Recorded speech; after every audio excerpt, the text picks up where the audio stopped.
All right. Welcome, everybody, to this episode of Think Business Live with Sari Cicurel, who I want to thank for a couple reasons. One, I love the work that you do, public relations, television production. You're a very in-demand publicist, not only in metropolitan Detroit, but I know for national brands as well. This is about-ish my 600th episode of Think Business. And rewind a couple years ago, you were one of my first 3 guests on the show. So I want to thank you. That's crazy. Yeah. I mean, I feel like when you told me that, I was like, because I feel like you are so busy. And when you told me that, I was like, I was actually blown away thinking that you, even when I did it, I felt like you had been doing it for so long and you have so many things going. I'm always in awe because I have a little icon that says that notifies me when John Dross gets by. Oh, thanks, Sarah. I love it. You know, I appreciate it, and I couldn't think of a better guest to have as my last live show for the year until we get back to January. So I'm looking forward. This is always one of my favorite topics, and I always love talking to you. You've been on the show a bunch. You know, as we close out 2020 and as we move into 2021, seriously, right? It's been a wild year of lessons, but as we close out this year and move into next year, you know, what are the things that companies really need to be thinking about and be proactive about? Because to me, one of the things I think that it has shown all of us is that COVID accelerated everything 5 years. Yeah. And pre-COVID studies were showing a couple things. That 85% of the jobs that exist in 2030 do not exist today. That 75% of the global workforce will be millennials by 2025. And that by 2027, 50-ish% of the workforce will be freelancers. Enter COVID, and that has accelerated so much. And so as we sit here, we're not really going into 2021. We're in a way going into 2025, 2026. Yeah. And so how do companies need to be thinking today? Well, I'll say this, that if you go back to March, there were people who, you know, wanted to say, it's okay, it's going to be over soon. And that worried me right off the bat because, you know, I could, like so many, also say it wasn't going to be over soon. And I was so thankful that so many of my clients, and I reached out to people who weren't my clients and said, I'm here for you, you know, let's talk. But people needed to not be afraid of technology. And that was the most important thing. They needed to breathe. And wherever they were in the technology world, they needed to jump ahead. And that can be really scary. And it also, in a small business or a mid-sized business, could feel very daunting in a price tag, like what's it going to cost me if I'm a retailer, people aren't coming in my store. So from an innovation standpoint, they had to figure out really quickly how to reinvent their business. But the most important part about that was their business was about to be reinvented for the future. Right. Whether they wanted it or not. Yeah, because the truth is that, and I just said this to you, come January 1st, it's January 1st, 2021. We're all looking forward to a new year. But the truth is, it isn't really going to be any different than today. So we really do need to look towards the future because we're all going to do business differently. And how we're doing business is going to be through our social media, through websites, through technology, who knows what. And so we have to be set up and we have to embrace the pivot, the flexibility. A few weeks ago, I had an opportunity to talk to juniors and seniors in high school. And I said to them, like, I get it. Life is not all that happy for you at times. But here's the best part about you all being wanting to be entrepreneurs. You're going to be the best entrepreneurs because you've been taught this day and this time to be flexible. Yeah. And being an entrepreneur means being flexible. Yeah. And, somebody who's been in business 30 years, it's hard to teach flexibility. And if 2020 has taught us anything, it's taught us to be flexible, and that's hard, Yeah. And so that's where 5 years is gonna, the more flexible you can be. Patience is important, because as we start off every Zoom going, "Are you there? Can you hear me?" I mean, on the just kind of as a tentacle of flexibility, I just want to kind of rewind that a little bit when it comes to goal setting for companies as they're looking to the next year, to the next 3 years, through the next decade. It's the companies, I think, need to remember to set goals, to do things and invest in their companies now, knowing that there's certain technologies that aren't even invented yet that will be invented over the next couple of years that will accelerate and amplify what they're doing these next couple of years. And True. so that's, sometimes I think people just kind of set goals based on where we are today. Mm-hmm. But, if you look at your iPhone, the iPhone and the apps, the apps on the iPhone really just kind of started in 2008, right. Which aren't that many years ago. And so, life happens quickly. So as you're talking about, things aren't necessarily going to change dramatically. Let's talk about how we're getting people in the e-commerce stores, eyes to the companies, people put traffic into the stores, where it's where it's safe and allowed, et cetera, et cetera. Right. What does PR look like today? So PR changed dramatically, and I can tell you, I think the last time I was in a physical studio, was March 7th. And so I too, in the PR world, like all my colleagues, had to adapt really quickly to these boxes. Yeah. And if you're watching the news, we all did. Some people are at home, some people are in the studio, but and we quickly had to learn how to communicate between producers, anchors, how to feed stories.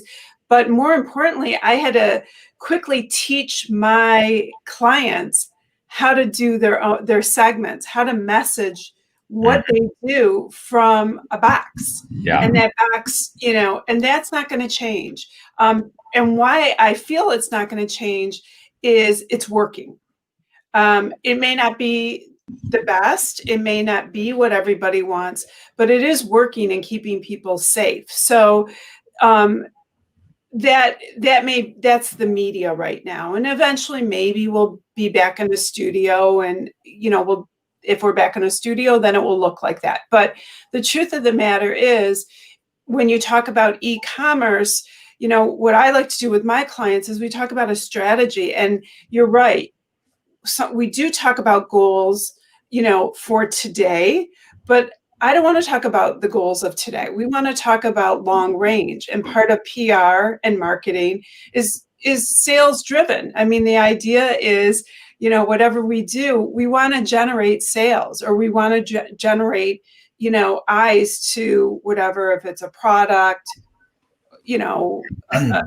generate people to a restaurant or to whatever it is. And so the long range could be, we look at 6 months, we look at a year, and we look at, 5 years. And that's hard to, again, for people who've been in business 30 years, that's sometimes a new conversation for them. Yeah. But part of that is looking at their social media, changing their social media, because sometimes people think, let me just post. Well, just posting isn't the proper way to do things. So, sometimes it's having that hard conversation about how to post properly, generating mailing list, e-blast list. There's a whole slew of techniques. Well, and on that note, Sari, I mean, every social platform has a different ask and attract. Correct. And needs to be repurposed just a smidge. I mean, it doesn't necessarily have to be a big, but it needs to be, it needs to be thought out. Correct. And I get asked this question all the time, and I'll just put it out there. People will say, what social media platforms should I be using? And I like to answer it this way: who are you targeting, and where's your audience? Yeah. And that's the social media platform that you should be using first. Yeah. But I also think, where's your audience going to be? Correct. And so I would say that I would say that a lot of my clients are not necessarily on Instagram, even though they are on Instagram. Mm-hmm. But the younger generation is on Instagram, and those are my one-on-one clients of tomorrow, or the people that are taking over the companies that I do business with. And so you want to be able to hit different generations, knowing where your business is going 5-10 years from now, and build that brand. So it depends. So for instance, when you're dealing with the business world, if you are not pumping out a lot of content on LinkedIn, I mean, that would be, That'd be a mistake. Right. That's where, for instance, a lot of your clients need to be starting at LinkedIn and not Instagram.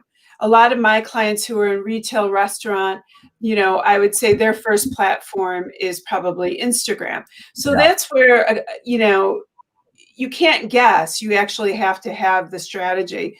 And, then you have to come along and say, well, what's that TikTok? What's Snapchat? And at my age, this has been an interesting time where in the last 10 months, I've had not the luxury, but I've had some time where I spent a lot of time educating myself, which I've encouraged a lot of my clients to take a Sunday afternoon, and educate yourself, like encourage them to go over to your site and learn. Like, this is a great time. We're about to, in Michigan, hit horrible weather. And it's a great time to spend time educating yourself. And I love that. I mean, I've always loved that. I always say that's the best part of my job. I get to know a little bit about a lot of things. I have a new client that is in the tech world, and I spend a lot of time on his website trying to learn about cybersecurity that, I would know nothing about, because I need to be able to talk that language. So, and it's interesting. I love that. Since the whole world was just hacked. Let's talk about my website was just hacked into for 2 days. I'm gonna give you his number.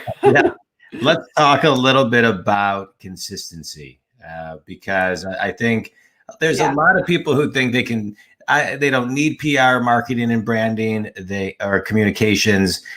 They can maybe do it themselves and kind of, and then there's the people that actually need someone. But let's talk to all of them in the sense of, and in the lens of consistency. So I think that's where people fall short. So even if they do it on their own, they'll do it, and if it's not completely right, they'll stop after X amount of weeks or months. So to me, PR, communications, all of this has always been the long game. And so, because you could never, I remember back in my internet days when I started an internet company, we were on the cover of a couple magazines and papers, and then we were getting business from it 2 years later. Oh, I saw you here, So it's hard to kind of quantify the turnaround time of that. So talk a little bit about consistency and planting seeds and what it really takes. And I often have people say, well, I can get myself on TV, or I can do my own social media, and that happened to me and I just got that organically. And I sometimes think I'm different than my colleagues because let me just say this: I cannot get myself on TV. I provide a lot of content, and the only person that's gotten me on TV multiple times is you. So thank you. I will say that I think it's harder, especially harder in a pandemic, and I will say that it's much easier to go through a publicist to do that. But I love when something organically happens. I cheerlead an organic story. I do, and that's because I'm just a positive person, and I like good things to happen to people, and that's great. But the problem is, it doesn't happen to everybody, and it's rare. And if you're trying to run your business that way, you're not going to have success. And I believe very strongly in a starting with a branding process, and from the branding process, making sure you have a strong message, and taking that from that component into making sure that everything is like a, whether you want to think of it as a bike with, the spokes of, the bike, or a pie, that there are components where you have good social media, good marketing, good branding. All those things need to be consistent. Yeah. And they need to be fluid and constantly running. Now, what's scary, quite frankly, to a small business or someone starting a business is, in their mind, there's this flashing of, big marketing agency or big ad agency with a big dollar amount. And what I just want to say, I don't care if it's me, one of my colleagues, shop us, look around. There is somebody for everyone, and a different price. And you have to love your PR and marketing person, because they're your messaging person. Yeah. And you can pay a lot of money, or you can pay the right money. And so, that's the most important thing, but it has to be consistent, because there's nothing worse than if you go on TV and have a message, but then your social media doesn't match, it isn't consistent, you're not hashtagging, all the little things. Right. Then what you've done is you've gone to the doctor and gotten a diagnosis and gone home. Yeah.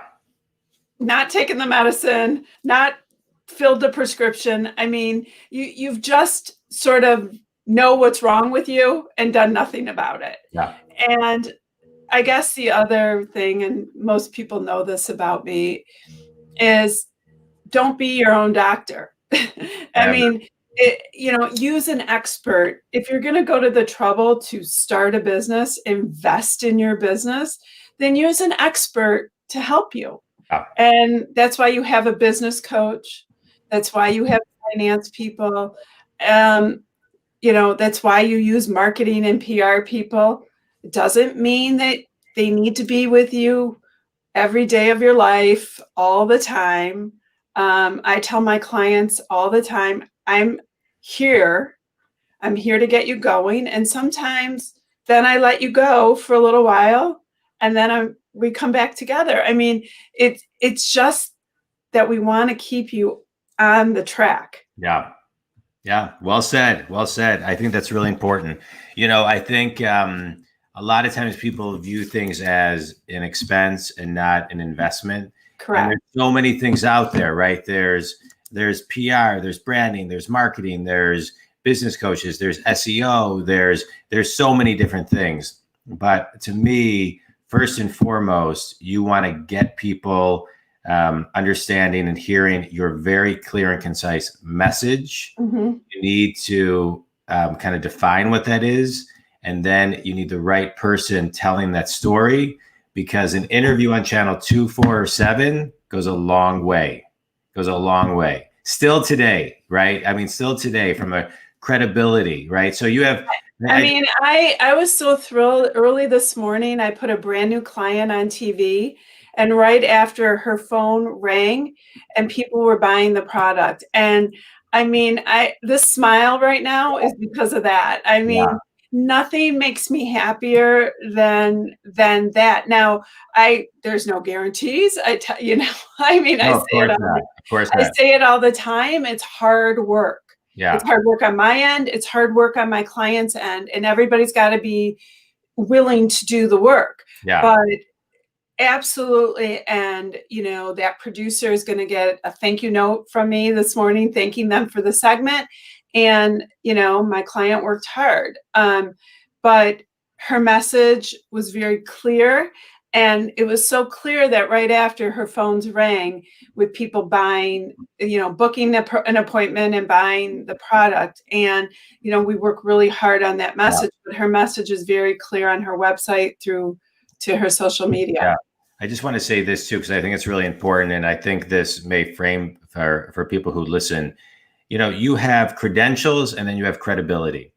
And so one of the things that's important, why people should need to be so active on social media, is to be current and to be relevant, because you may have a great track record and you may have amazing credentials, but your credibility comes what you're doing in real time and how people see you. And so you can have amazing credentials, but if you don't have the PR, if you don't have the spot on the TV show, that builds your credibility. And so you really got to balance credibility and credentials, which is why I love the work that you do so much, because it gets credible people the exposure that they need to match their credentials. So then they can work with, and get exposure to the right people who can then knock on their door. Business begins to expand from that.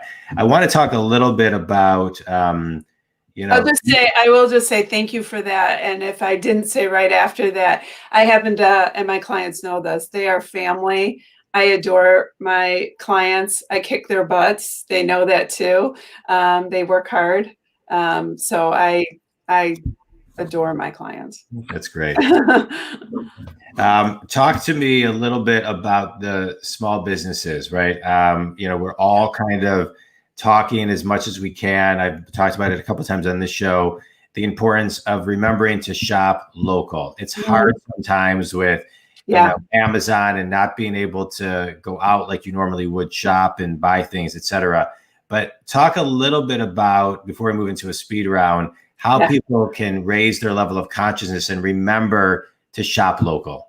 I hope people are not tired of me talking about this, because I think that's all I've done. But so I think back in March, one of the first things I did was, I think I talked to you about this first, is I jumped on Facebook Live, and every day I brought on a new business to talk about it. I didn't care if they were my client, I didn't care who they were, but to talk about their business, what they were doing, how they were transforming themselves during the pandemic. It is the only way to keep our communities across this country alive. Our restaurants, our businesses. And if you do not want to walk into a restaurant, a retailer, I have found that there is not one person who will not put that package outside their door, probably won't drop it at your door, because to them, that's their livelihood.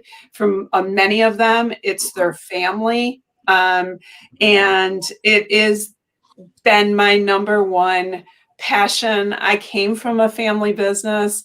And so during this pandemic alone, it's been my scream from the rooftops to shop local. I'll say this, it is super easy at midnight to get on Amazon. I'm as guilty as everyone. I shop on Amazon, and I don't deny that. When I'm on Amazon, I do look to see if I'm shopping a local store on Amazon. So that's number one. One of my national clients ships through Amazon. But one of the things to keep in mind when you are shopping local, you can, if you see something on Instagram, you can call the store. It takes a little bit more effort sometimes if they don't have a website. So, if you're a small store, you don't have to be my client, but you can reach out to me and I can help you find a web developer to build a website. But because it's important. But if you are doing things with Instagram and Facebook and you're a consumer and you see something, call the store, tell them the picture you liked. They will put it aside. They believe me, shop local. Yeah, I love it. All right, Sari, I love it. Tell everybody, before we tell everybody how to get a hold of you, let's do a quick speed round. You ready? Yeah. All right. One thing every company should be thinking about for 2021. Having a website. Okay, great. And I'll just tag on to that. Figure out how to evolve your e-commerce future, whether you are you're selling something or you're a professional service firm. E-commerce is the way. Yeah. One piece of wisdom for somebody graduating college today. I have 2 words. Be kind. It's a good one. That's it. It will take you everywhere. Yeah, I love that. One word that would describe you. No. You tell me. I'm terrible on that one. I don't talk about. You gotta answer it. One word describing me. Ugh. Hopefully I'm kind. All right, I think you are. And one book everybody should read. And Born to Run by Bruce Springsteen. Oh yeah, you are really good. I'm glad we talked about Bruce. Sorry. Yeah. No, I love. Yeah, no, but I know you. I mean, I love Bruce Springsteen, but I know you are the ultimate marketing book. You know, that would just be off-brand. Yeah. No, I love it. Sari, tell everybody how to connect with you, who your ideal clients are, and all that other great stuff. So my website is sarimcicurel.com. And I open this up that I do also, because of John, I do Facebook Live. It will be in January every day at 10 a.m. And please go to my website and be sure to let me know if you'd like to be a business that comes on. My email is sari.cicurel, CICUREL @gmail.com. And ideal clients are anyone who has a story to tell. I love it. Sari, thanks. I appreciate you. I appreciate you, all that you have to share, everything you do for me, everything you do for your clients, everything you do for the community. When I first met you, you were the president of a federation that I sat on the board. And you've always— That was just last week, right? Yeah, right. You've always been somebody who works really hard, is always coming up with great ideas for your clients, gives back to the community, and still finds time to be such a family person. You got a big heart. And yes, I would also define you as kind. And I appreciate you being on the show and finishing off my year of lives, which has been amazing. So thank you. And thanks everybody for listening. Thank you, because there is no better business coach for me and for my clients and for your clients. So well, I appreciate it, Sari. All right, everybody. Thanks. And have a happy holiday and a happy new year. Health and safe to everybody. Thanks so much.